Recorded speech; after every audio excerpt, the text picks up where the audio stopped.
Ka we kokoko ore YouTube. Ka we kokoko. Wa mutia. Tani okerek na for what? Are you crazy? We just go sell me. Guy. Ezok bera ezok bishota. Me mana go we ban. Any ka wa tie we gbe. Ya aja we kunke. Let's when me down way. Egeni ya lele we. Then I am go me ya gawe. Then I am game master. What doing ya me go? Ina bawa oge. Mota no ka we ka bawa go me boezi ma bo ya tiki. Oya tiki wa go me boezi ma eva. Iga pa de gui. Ma disrespect we. De gui. Because tana okpe no ke ligi. Okpe de gui. Ima disrespect we pa. Because Allah megbe or yo megbe. Igo negi mi megbe na kai. Mo nyago mo ka kenorigo owe. Mo gbe eta was gbe na was. Ugbe so ivie live video na degbe na igo ailare yon yo. Control YouTube menu we bo. Na wo we. Go we megbe yen yese. Ya gbo yese. Ya gbo yese. Vi je 600,000 we. Ya gbo yese. Vi je 200,000 we. Ya gbo yese. Vi 100,000 every month. Ya gbo yese. Ikbuji 1 million music na me $700. Ya gbo yese. Obi e digine bo ya enje na jawo ojogbo. Umo togbo e ujore. Mikpi ya ki jode la me je me ko so ugele wa mu me obi e digi. Gwe, deti me gele mi go gbe mo pa mi agbo e uzua. Uwe ri ori efua. Uwe ri efua. Eri ore ni me wa unu we. Eri ore ni me unu we. Iye ya na YouTube ye ya mo video me je side we. Imami we one era one day. Uwe ri efua. The secret me nu me. The secret me nu me. Mena ga obi juwe. What do mu ti akeme be ko a? Yes or no? Yes or no? And then ya la de ya me coffee la dia. I didn't know we dry fasting. You know, we man sekone. He break a fasting. God so kind. A message in out from somebody. Imagine Jowa. A secret in here. Okay, prayer point in here. You go be me bar. You maybe with your why. Or say 200,000. You go bomete yarewa. Again, here go more a travel car in my career mana ya bolu. Obia tiki uwezwa. Yahweh. Yahweh mana so bobe kun. Yahweh. You are very bama. You got an anyway. Why it will be there? We give me more than 2.something million for only years and we are control YouTube. More than 2.something million. More than 3.something million I go block him. I went okay. Oh, we are taking well. Nika mu 200 euro. Yake you go give me turn up YouTube. You go be do tell me we what do pay go akekie well he down he got bawe he got one near me go. E mata ya go emu ne kesi me e mata. He got fear anything ni ta. No tornado very o. Ni agari mo mi no. Ni ala mo gie me. But he man fear by. Egbe me wala stop e. Egbe gi dawo no yin we egbe. Cause umagi mi go megiye. Umagi mi go megiye. Ukpake lo mo no me nwa be nu na mere de gboto be ni wa mu we me oji o we jode mo YouTube wa kan una we we tap that YouTube is setting me YouTube we ke we kokoko we ma be bi e ka YouTube wa anyway do I pay on my 100 ina no we asiasio yi ini go me ma no we ini go party no be YouTube ma me nu tama me take time since we me record me play record me ni and then we time me be gbepa umana temata era abi ju enora mi atie we mu umana temata yezi mawo we me we time me abi me no we wo control no pa wo control re e woman no Caroland iba we ya wo control e we ni doge ni una mo computer we la demedero we ni doge be no control e man na no re worry ige comment o ma pa ya ewe mi ni awun e do pe mi ni ape man na no re worry Timaya Jeremiah ugu control YouTube ge ugu jo ya tu o ma no ya me record ni ya o gba no we va ugu je we ya tu na je 1 million we ugu YouTube we ya ugu control adanu wa ra no mi go be gun record no wa ya guna se de gun oro me WhatsApp ma teta I record o ma bete mata e ya go even ya gun e bo we matata ito ya ba image of egbe ito teta regbe me o igwe no YouTube me ya tito bo me a control ugukwe because of igo no ga mi ewugwe imeri ga pay me YouTube you ga send me the receipt enough your game and YouTube when mama lawo we receipt na one mini or we just the one go na mi jebe o tele no go me control we me e the person na tama na bu o ma ri yon no o we tie brother ni no happy we o ma ri yen no e de ni ri yen no na tie me wi so a man no wa do e kina da we me na we my we boy Centro kin Echetro. Emi no say ni na mo na me ladia because epa de gui anything Christian ma me wayo wo. Ma we wayo un dana na ya tie pa. Ya ga me pa we me tie pa akpa. E la video me na tie pa akpa ga ni ma me pa me na eseto. E la video me na tie pa onwa. Iwo onwa abi itore awie me ba me. Ute we me pa we do ro wie me a. When we are seeing a live video presenter, here I did what Belegbe, who gave him an on Nalewe, near Yasia confusion. Won't talk boy. We done yesterday talk boy. When we done talk boy. When we met another about talk boy. When you want one, I hate me no. That him and me way up here well. Oh, yes, why? We give men where worry me. A copyright, I pay one, no, me go. And then no copyright need to pay 700. We have YouTube maybe copyright. In a way YouTube me lie na. E boy na work beside you. Ona work beside YouTube me. Again ni wa mutia wa even wa game no see ni na gwan na go me pe me ma wa. Epa egui because anything wa yo me gwalo. Ima offende igwe nugele ya egui jore. Ona we la ona ijode na akun e mata no eya wona madam ba waye lala e mata ni tano we me come e madam we ke area waye lala onwe ne e mata no o waye lala total e God's power e no say ni na ro we God's power o te support no ka me madam no pay me time me no waste yes kake time no tell me say na ro we e God's power to mwe pada ni ya ni amugun me we ni atama me ni vije me tama me o money o mono temata no e mata me ya gugwa nwune kesi na me fi abane na waguna no e just 600,000 why yes or no the answer is yes we go work your top 200,000 no when me ina when uri eweregbe dey tama daki when uri ne doctor cause doctor be nwuna bo iri 200,000 why yes or no yes Victor music uji 1 million $700 yes or no yes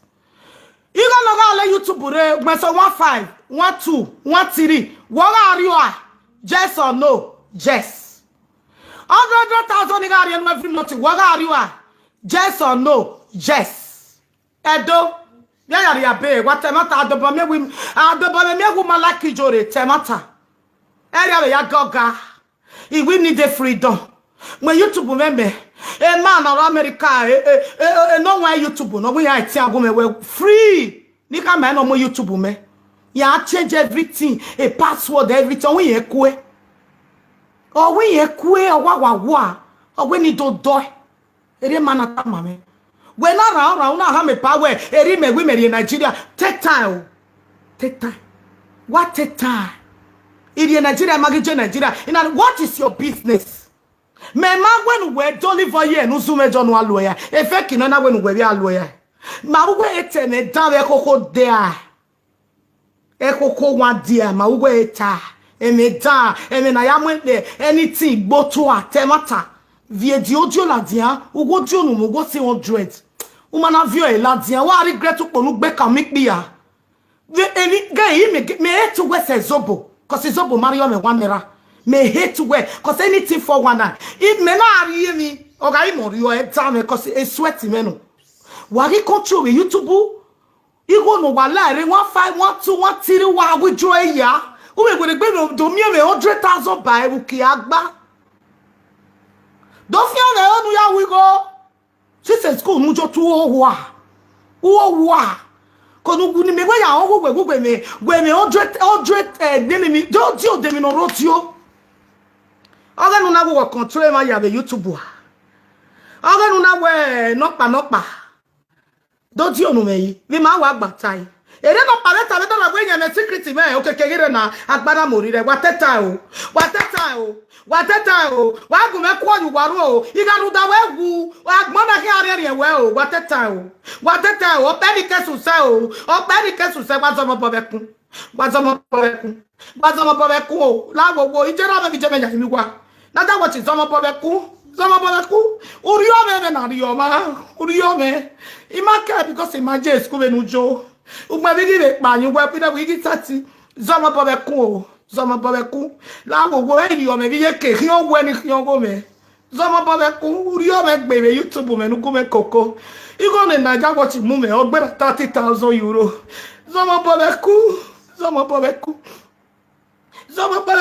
uri o me be na e zoma bobeku ijanu e ima we nu abigo ni wi je ya nu mu akia so stay away from my case la gogo stay away epa ma me paquet do settle oba la gogo e gbere gbe me do si ezo ni ma la o ijo salopo ijo to na juju we bi ori omo ya imi awe ijo tagbon na ya imi awe so mo bo be ku uri o me gbe ima oni ajere uri o me gbe na ja watch you too chop my money for YouTube. You too chop me la gogo e mo mare YouTube 3, 2, 8, 1. You do chop me. 7. Mo pare YouTube. Wa go me imi ano samo bobeku. Awo wo uri o me gbe. Iya ige YouTube. Iya ni igo na ya sisa. Oluga ni ge YouTube. Igo na jam ga neru no ma oluga ni ge YouTube. Ige YouTube mo nya direct. Mo nya betu wo ga ri o. We do paro oru opa na bujore we be vie. Ya yo. Ye ke lobi ona aro de tu. Ye be yore be 6 o'clock do yo jore wa yere live video edero. Unu hours wa gbe 10 hours. Even on later hours ire. Na ja what your rio Na ja what abetu telu ebo me. Uga lo ebo mi ni na wa kon we no go nwa me ati o ma go nwa me go ke mo ga nwa lele we. Ya we. Ah wa go do e da ma be e. Ino we na we pa. Where you get power weapon no mi go ya pay go wa bi eruta ma me woni don mi go ya pay go wa phone ya no pay we 100,000 di me mi go bogo mi ya be zomo bobeku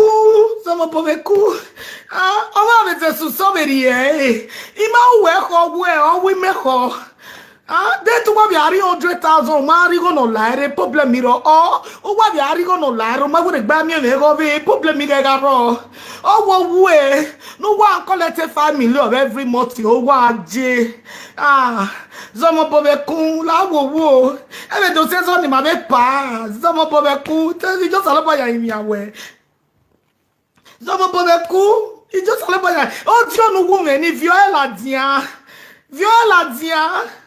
Viola garu gag mo pege di me mo pani ya uko ha vie ya la dia umana Viola dia wa nwa me umi ogogo ugari ba nu meje umi ogogo vie digi na gbon ya eje na ja watch umi ogogo wa ku me ya ka me o wa ya ta me umi ogogo Uda, oligi owa. Edeni mabe pana ko gbe bata mi megbe jore. Ya seto with pa. Uta, umata. Uma we jore o join deni tie pa. Umata. E ba mo we seto na we do si ezo. Ya ka me pa we metie pa mumu o. Metie pa akpa o. Itie mugun o. E la video na ta o. Na jaboti o. Di be ta ma we be koko is normal because ma boy ma ku o. Zomo bobe kun o. Zomo bobe kun.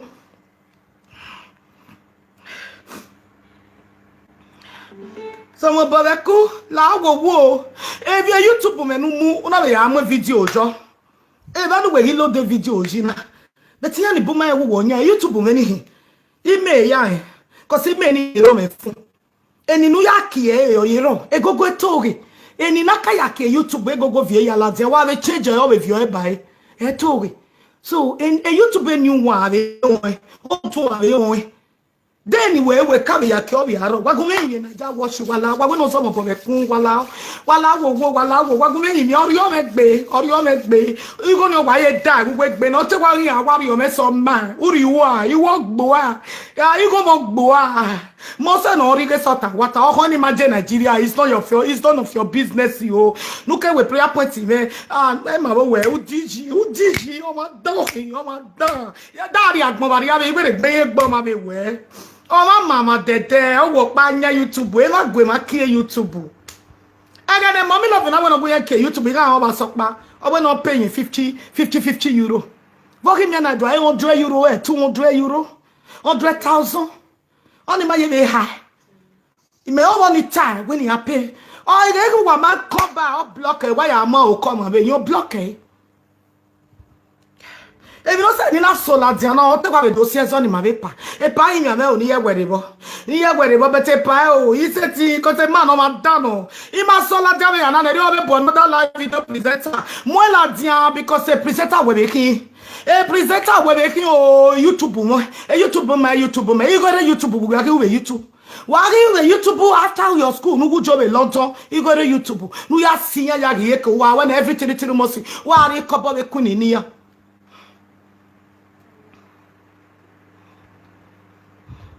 Kamutia. Hello, Epa.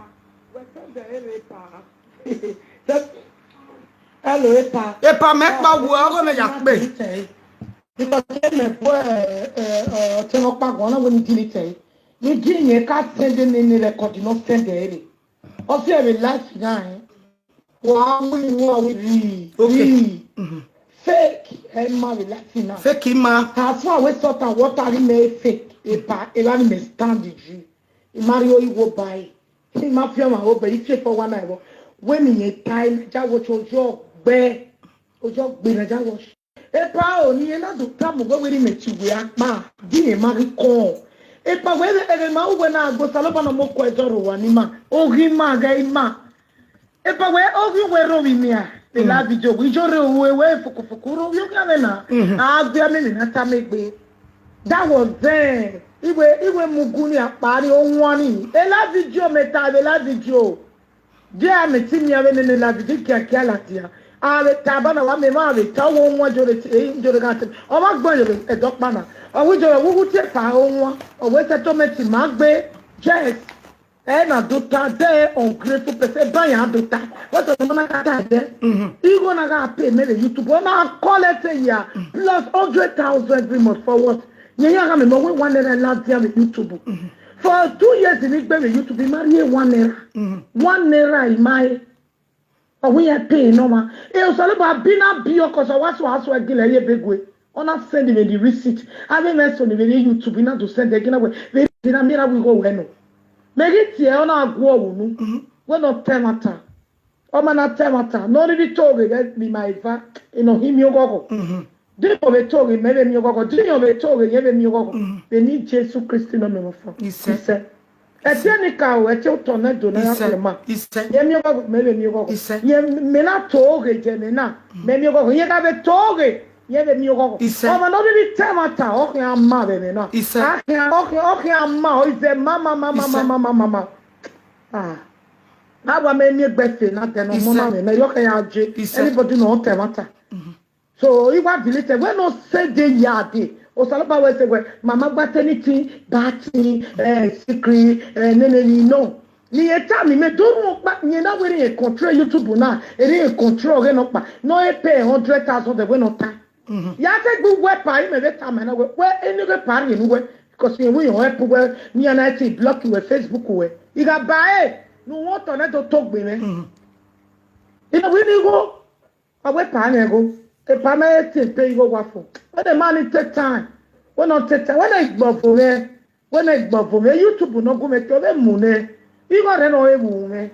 You gonna pay YouTube for that 2 years in your collector, plus 100,000 every month, plus 600 in Indiana, plus 200,000 in your turn when you are in a journey. Plus 700. You collect YouTube. Who do I mean? They don't control the YouTube raw. Imwe video motopomewe epa video no gwiye audio ni ewiye ne presenter yebeki when no me sa doge no me kena ya me view Yeah, no make na mi when go. no me sa doge ni me kena ya me view no me kena mi go share truck be wa mo o jack mo je